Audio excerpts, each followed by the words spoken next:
used as a reserve now, so in actual fact it's been on the run in Aberdeen. It's now used when a vehicle needs to come off the road for maintenance. It would be replaced by this by the workshop personnel.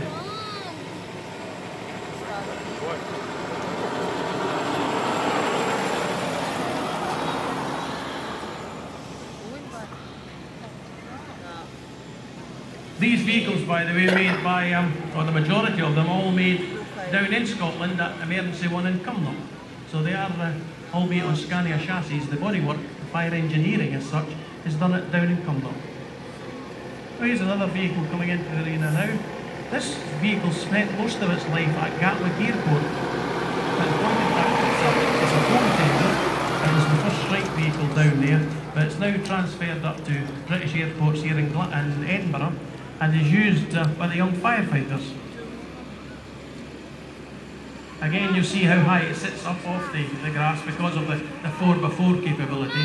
But all these vehicles obviously have to come off the tarmac and may have to access onto the actual ground round about the airport. That's followed up by the modern equivalent of that vehicle. Is now again on a Scania chassis. But this is the Viper. You'll see up on the roof there the large foam monitor, which can produce foam or water from the quantities that are within the tank, within the vehicle. Again, all-wheel drive capability. And this would be the first strike vehicle to go out into the airport.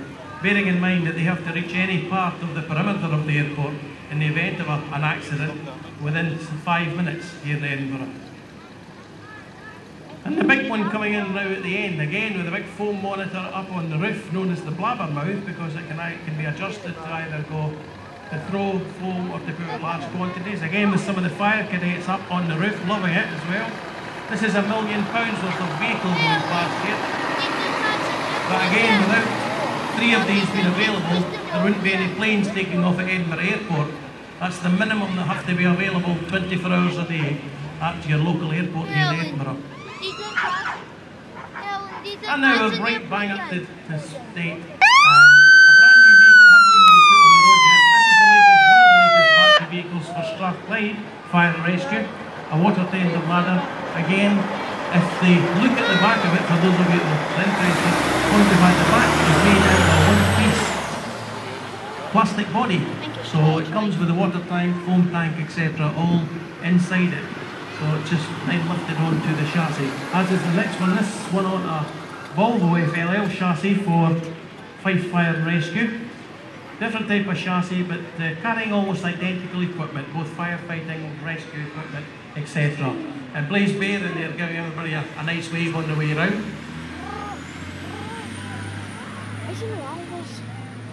Jimmy Little.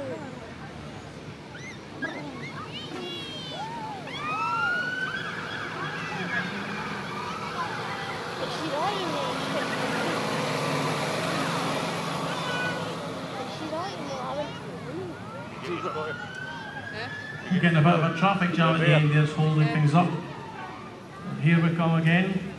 Those of you that are the ratepayers and Lothian and Borders, this is one of your latest vehicles. Coming in here. Again, it hasn't been put on the road as yet. Again, on a Scania chassis, this particular one. Again, made by Emergency One down in Cumnock.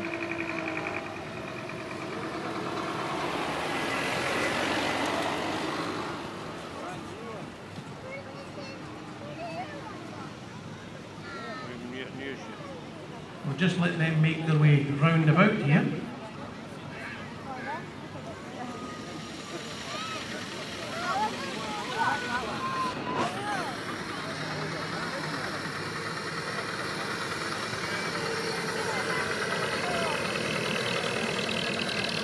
What we're going to be trying now to bring together here, not collision wise hopefully, we're going to try and show you just exactly 95 years of firefighting, because as I say, this is the 1915 Dennis here.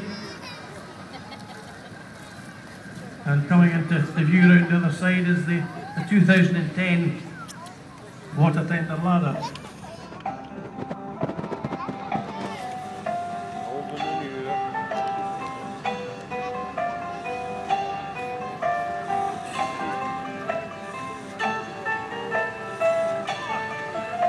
you'll see there is a distinct difference in this vehicle on my right here, costing now roughly £300,000 before it even goes out to any emergency calls.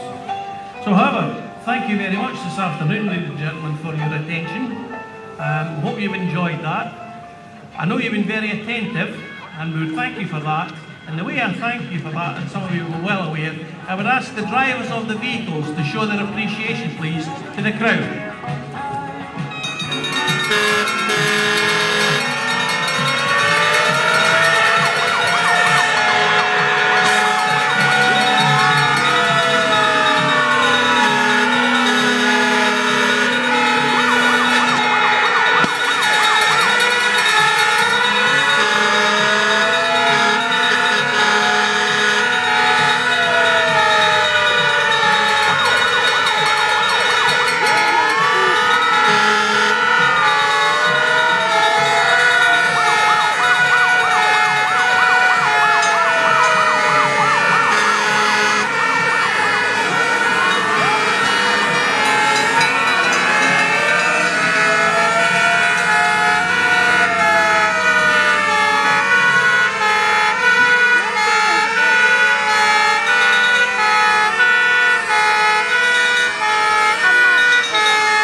Something that's a bit of a tradition here at Truckfest in Scotland is a donation from the Live Events, the organisers of Truckfest Scotland. And Tom from Live Events is here, and he is going to present for the Firefighters Benevolent Fund £1,000 for the Firefighters charity, courtesy of Live Events. Thank you. Could I ask our guest here, Area Commander Stuart Edgar from Tayside, to accept that on behalf of the Firefighters charity, and thank once again Live Promotions for the donation and 2010. And our thanks, of course, to all the emergency services who put their lives in danger every year to save the lives of others.